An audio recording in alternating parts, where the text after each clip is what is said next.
See, in my life, I have never seen anybody who is more confused like the APC. A lot of confusions in APC camp. You know, we are still in 1 year Tinubu's anniversary. Now, listening to this from Tinubu's camp, APC, these are the confusions between his ministers. These are the reason, the problem why you see people will keep talking about this. Why they lost billions of dollars to Angola because of something like this. Now take your time, watch this video, then you understand what I'm talking about.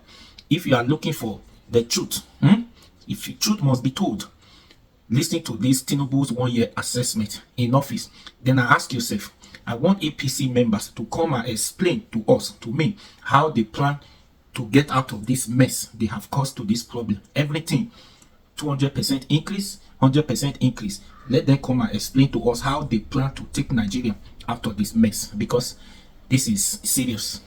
Please watch to the end, and please do me a favor, subscribe and hit the notification button so that you get to see all the updates. Please. Tinubu marks 1 year in office today, May 29th. Presidential spokespersons Bayo Ononuga, who is the Special Advisor on Information and Strategy, and Ajuri Ngelale, Special Advisor to the President on Media and Publicity, were at loggerheads on Tuesday over the President's State of the Nation address at the joint session of the National Assembly, scheduled to hold today as part of the 25th anniversary of Nigeria's democratic journey. Bayo Ononuga, in a post on X, had announced that Tinubu would address the National Assembly to mark the Democracy Day anniversary, as reported by the clerk of the National Assembly. Ajuri Ngelale, however, in a statement, refuted the claim, stating that the information was false and unauthorized, and that the office of the president was not involved in planning the event, eliciting a wave of criticism. Well, let's take Ajuri Ngelale's statement. He wrote in part, in view of public commentary concerning the president delivering a speech before a joint sitting of the National Assembly tomorrow, which is today, May 29th, 2024, it is important to state that this information is false and unauthorized, as the office of the president was not involved in the planning of the event. I mean, this is coming, at a time where we don't need this type of confusion between the spokespersons of the president. Bayo Ononuga had posted, in fact, a report that was delivered by the clerk of the National Assembly. And apparently, it's holding today at 11 a.m. The president is set to deliver his address at the National Assembly today at 11 a.m. So we don't know what happened to Ajuri Ngelale there. I don't know, it's between Ajuri and Bayo that we are always contemplating on who is giving Nigerians the correct information. Let me take Nefertiti's tweet. The presidency announced it. The presidency says it's fake news. Policy flip-flops was one of the reasons Total Energies decided to take its whopping $6 billion energy project to Angola and another $600 million investment to Congo. A very unserious government.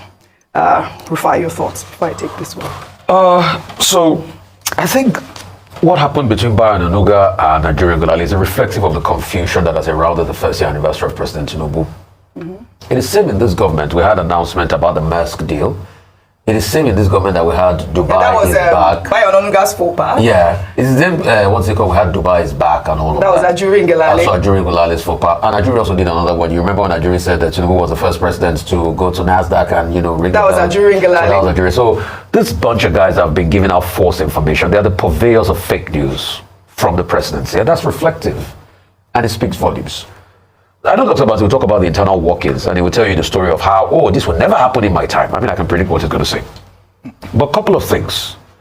I knew there was going to be a problem. And please, I'm not trying to fish out for anything. When Bayo Ononuga was brought in as strategy information SA, and Ajuri was in that job too, and it was just a different decision was strategy. And I've been seeing a lot of the breakback because I felt it was a duplication of duty. If you were keeping Bayo, keep him. I mean, if you were keeping Ajuri, keep him. So why was there a need? And this was an action that came in much later. So we've seen this back and forth. Anyway, somebody did explain to me then that, because Mr. Bayo Ononuga has more experience, so he'll do the dirty job of facing the opposition, which he has done some of, then Ajuri will do the job of conveying the heart of the presidency and all of that. But there's no how they're not going to clash. So I think they should fix their problem internally. Because we don't even know now. We're going to have a State of the Union address of some sort or not, or we have to wait till 11 because this misinformation is writ large. In all of this, what's even the Minister of Information saying? But it's a reflection of the confusion we face, and the earlier they fix it, the better. Just like the confusion that extends to, the custom officers fighting another government parastatal, and all of that. So there's just a lot of bickering and what is going on in this country, which is an eyesore, and what is happening in Kano. Yeah. Well, you asked a question. Let me take Bayo Ononuga's statement, if we can. He said President Bola Ahmed Tinubu will not make a broadcast to the nation on Wednesday to celebrate his first anniversary as the leader of Nigeria. Instead, the president will address a joint session of the National Assembly, which has lined up a program to commemorate 25 years of the nation's democratic journey at both the executive and legislative levels. President Tinubu's speech will dwell on the achievements of his administration and Nigeria's democracy since the military ceded power in 1999. And so that's what's going to happen today. I believe the president will deliver his goodwill remarks at the National Assembly, followed by the commissioning of the library. And afterwards, he will proceed to inaugurate additional projects in the Federal Capital Territory. This is from our State House correspondent. Okay. Well, good. In the meantime, former Vice President Atiku Abubakar, in a statement appraising President Bola Ahmed Tinubu's 1 year in office, said the nation's economy has worsened since Tinubu assumed office, adding that the president embarked on a cocktail of policies with no concrete plans to achieve the remodeling of the economy he has promised. His statement on X reads in part: predictably, 12 months on, Tinubu's pledge of growing the economy and ending misery remains unfulfilled. His actions or inactions have significantly worsened Nigeria's macroeconomic stability. Nigeria remains a struggling economy and is more fragile today than it was a year ago. Indeed, all the economic ills, joblessness, poverty, and misery which defined the Buhari-led administration has only exacerbated. Africa's leading economy has slipped to the 4th position, lagging behind Algeria, Egypt, and South Africa. Citizens' hopes have been dashed and not renewed, contrary to the propaganda of the administration, as Nigeria's economic woes have multiplied. Well, all right. I mean, we at Arise News, and we pulled up, Tinubu's economic indices in the past year. And if we can pull that up, let's compare what happened before President assumed office. Petrol price then was 238 naira per liter. Now it's 701 naira per liter. That is a 109.5% increase. Diesel then was 844 naira per liter. Now it's 1,415 naira per liter. And that is a 67.6% increase. While food inflation rate then was 24.82%. Now is at 40.54%. That is a 37.52% increase. Inflation rate then was 22.41%. Now is at 33.69%, and that is a 31.15% increase. In foreign reserves, then it was $35 billion. I'm sorry, but $35 billion. Then now it's at $32 billion, and that is a 6.9% increase. Exchange rate then was at $1 to 461 naira. Now it's at $1 to 1,479. What's that exchange rate? And that is a 220% increase. I mean, sad reality. Very sad reality. Let me just take the final one, which is the public debt. Then it was 87.38 trillion. Now it's at 97.34 trillion. And that is a 11.4% increase. And then oil production, then it was 1.18 per barrel, and now it is 1.28 million per barrel. And that is an 8.47% increase. I mean, Dr. Abati, we can go on and on with all of this. Finally, there's also the interest rate, which was then at 18%. Now it's at 26.25%. GDP growth rate then was 2.51%. Now is at 2.98%. Before I take Atiku's other tweet, I'd love your comment, and then Ayo's comment. It's as follows. Number one, statistics tell only part of the story. Statistics do not tell the full story. In a country where statistics are at best estimates, in a country where data is an issue. But I say it tells part of the story. But the real story is told in terms of the impact of the administration on individual lives. This morning, I've had cause to quote the African Polling Institute survey curated by Professor Bell Iwa, an economist, who says, or the report says, that hunger, poverty, dissatisfaction, we seem to define the harsh realities that Nigerians have had to deal with in the last 1 year. And basic questions were asked, in that survey. How do you rate Tinubu's job performance? How do you rate the performance of the Senate under Akpabio? How do you rate the performance of the House of Representatives under Speaker Abbas? I think that's his name. How do you rate the performance of the judiciary? What are the challenges that you have faced personally as a Nigerian? I'm sure if we all ask those basic questions, we'll be able to respond, and we'll probably also express our dissatisfaction. That's at the personal level. This morning, we had Professor Bongo Adi on this program, a professor of economics, who says his dependents are putting him under so much pressure. He's in fact considering running away from Nigeria because he's considering whether he took a bad decision, deciding to stay back in Nigeria or to return to Nigeria. And then you have, now let me go to former Vice President Atiku Abubakar, where you may well say, what do you expect the person who came second in the 2023 general election to say, and who is a prominent leader of the opposition? Of course, it's not. You don't expect him to comment the Tinubu administration.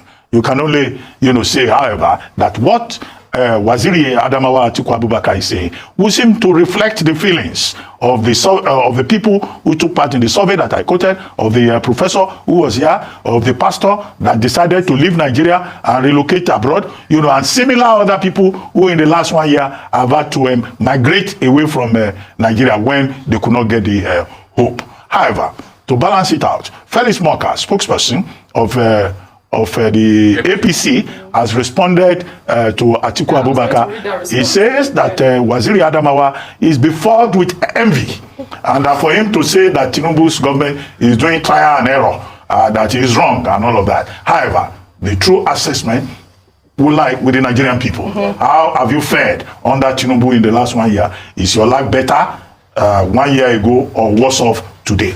Now, to take the other story about Mr. Ononuga and Ajuri Ngelale. Well, you asked me in my time. No, in my time, it could not have happened. Yes. Because I was special advisor, and I had the full permission and authority of the president, President Jonathan, as the leader of the team. A special advisor leads the team, or led the team in our time. Every other person working within that media and communication space, senior special advisor, assistant, there are special assistants. In my office alone, 3 special assistants, working with me. So you don't issue a statement without clearing with me. Even the party could not issue a statement without clearing with me, because they know I'm the last bus stop to the president. And the president will say, don't go and issue a statement that I did not authorize. So they knew that you had to clear with my office. But the problem we have, let's jump so that people don't accuse me of masturbating. Let's jump to the present. Mr. Ononuga bears the title of Special Advisor, Information and Strategy. Ajuri Ngelale bears the title Special Advisor, Media and Publicity. Now, 2 persons doing exactly the same job. So that is the source of the confusion. If you had somebody who is the leader of the team, then the next person, who is in a junior position, will know that he cannot just go ahead, to just go and speak. Except you are an attack dog, you've been given an attack dog rule, then you are not doing formal, presidential communication. You are just there to respond to, Bole Kaja politics. But in this case, you are given 2 people the same professional job. That is bound to create conflict. That is bound to create confusion. And you see in Ajuri Ngelale's statement, he said, what Mr. Ononuga said was false and unauthorized. So it was rubbing it in to say, look, I have the job function. But Mr. Ononuga, also, by issuing the statement, was saying that he has the job function. And what he has said, what Mr. Ononuga said, is exactly the same thing that the clerk of the National Assembly said. There was no difference between the statement put out by the clerk of the National Assembly, Tambawal, and Mr. Ononuga. And the clerk of the House was saying, of the National Assembly, was saying that the House should reconvene. All members are expected to be seated by 9 a.m. What do we know? Are they seated now? Ojinika, you quoted 11 a.m. when the president will address the National Assembly. So by 11 a.m., we will know who is telling the truth, who is lying. But however, the confusion could have been avoided in terms of if the president had paid more attention to nomenclature rather than duplicating the same position, and also if there had been a proper delineation of role. Each person could have been told, this is your job. You are the official spokesman. You do attack job work and just stay with attack job. You are the leader of the team. But once you have this confusion, that's the problem. Maybe this is part of the learning process for President Tinubu himself, or all the people who are in Abuja now. They don't teach how to run government or how to run the presidency. It's when you get there, that you begin to learn and you make amends ahead the way. But if there was good relationship, personal relationship, all of this will not be an issue. Ngelale or Mr. Onanuga could just have stepped down for the other and allow peace. Dr. Abati, from a who is now going to be the Oga? No, I'm not in a position to determine that. President Tinubu chooses his team. He gives them assignment as he deems fit. The ball is in his court. Right. I wanted to give Ayo the opportunity to respond, since we are, analyzing President Bola Ahmed Tinubu's first year in office. But let me take another part of Atiku's tweet. I'd love for you to respond to this part of his tweet. He wrote, first, President Tinubu's policies do not create prosperity. Instead, they pauperize the poor and bankrupt the rich. They spare no one. Nigerian citizens, the majority of whom are poor, are going through the worst cost of living crisis since the infamous structural adjustment program of the 1980s. The annual inflation rate at 33.69% is the highest in nearly 3 decades. Food prices are unbearably higher than what ordinary citizens can afford, as food inflation soared to 40.53% in April, the highest in more than 15 years. Nigerian citizens have to pay 114% more for a bag of rice, 107% more for a bag of flour, and 150% more in transport fares relative to May 2023. Today, in some locations, motorists are paying 305% more for a liter of fuel, yet on a minimum wage of the equivalent of $23 per month. Nigerian workers are among the lowest wage earners in the world. Tinubu had the courage to remove subsidy on PMS and impose additional taxes on his people, but lacks the compassion to raise the minimum wage or implement a social investment program that would reduce the levels of vulnerability and deprivation of workers and their families. I'd like for you to respond to that. The former vice president and also presidential candidate in the last election of the PDP, Waziri Atiku Abubakar, has detailed the sad reality of what we face currently in terms of the economic reality for Nigeria and Nigerians following some of the policies of this administration. When we were speaking to Professor Adi earlier, one of the things he said was that, and he actually used the term that Alhaji Atiku used in terms of trial and error economic policies, and the fact that whilst these policies were being announced, it was obvious and it has become clear that it wasn't well thought out, or there weren't plans put in place to fully implement or successfully implement these policies that were said to be necessary, because all the major presidential candidates had said 1 or 2 of those policies were going to be enforced if they had won. Now, if you look at the situation on ground, everything is said is correct. Are people poorer today? Ask the people. They will answer themselves. We know the being power. We know the people that I'm hungry. People are hungry. We see people. If you look at the streets now, there are a few more people sleeping on our streets. More beggars. Unfortunately, whilst he was quick to make the announcement of subsidy removal, he hasn't been quick to effect the social intervention programs. Just 2 of them I'll mention very quickly. What's happening to the student loans? Despite promises, yes, they're going to launch. How successful has that been? What's happening with the launch of the CNG buses? What's happening with the minimum wage? And now or living wage as a promise. So many things not done and making people palliatives. Absolutely. Nothing has happened concretely, making people poorer. All right, absolutely. Well, like Dr. Abati, you had mentioned the APC spokesman, Felix Moka, who responded to these questions posed by Atiku Abubakar and a lot of Nigerians, said that, the Tinubu administration has attracted over $20 billion into the economy, and that is just where's the money? That is just for balance. That's what the APC What is money? How much is money? Well, all right. All these promise radios, where is the money? We'll take our final story.